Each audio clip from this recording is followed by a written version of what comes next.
Welcome back. Today on Dialed In DIY, we're making a manual mini vacuum that's perfect for all your little precision cleanup requirements. This is so quick and easy to make, it's almost impossible to believe at how well it actually does work. In fact, you can make this with only 3 items that you probably already have around the house, and you can top it off with a 4th. You see them all here on the screen right now, and we have a demonstration at the end of the video so you can see how well it did work once you've made this. First, you need some kind of a plastic bottle or container that has a top on it that seals pretty well. Then you're going to need to get 2 bendy drinking straws. The way I'm deciding which drill bit I need to make the holes in the top of the container is simply by sliding the straws over my drill bit until I get one that fits a little bit snug. What you want to do is take the cap and place it top down, that's the flat smooth surface, on a piece of wood or something like that, so that you can drill 2 holes through it. You're going to get these holes coming out a little bit smaller than you actually need, which is why you need to sand them to enlarge them just perfect to get the straw through.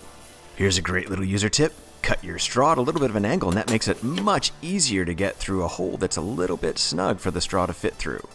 You want to note for both of these straws, we're taking the short end just above the bendy part to put through the top of this container.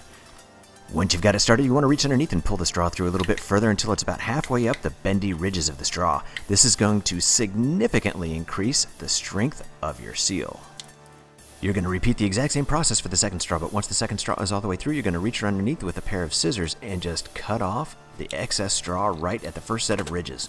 Now we're going to put it all back together and test the fit and seal of everything and see how it works. Keep in mind that the short side is going to be your source of suction and the long side is going to be the debris hose, which actually deposits everything into your container once it starts sucking things in.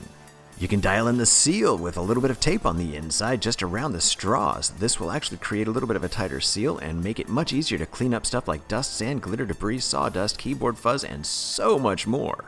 And just because you don't want any of the fine particles coming all the way up through your suction hose, we're going to take a little piece of cotton, place it over the inlet port here, and then put some tape on the sides. We don't want it to be too snug, covering too tight across that hose, otherwise it will reduce the suction just enough to stop the bigger particles. Now it's time for a sweet test.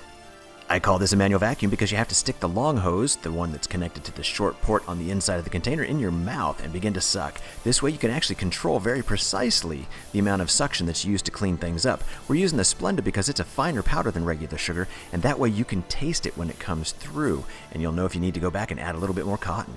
Keep checking back in for more videos because I have more vacuum projects to dial in the future. Thank you for watching. Please press like and then subscribe. There will be more Dialed In DIY to come.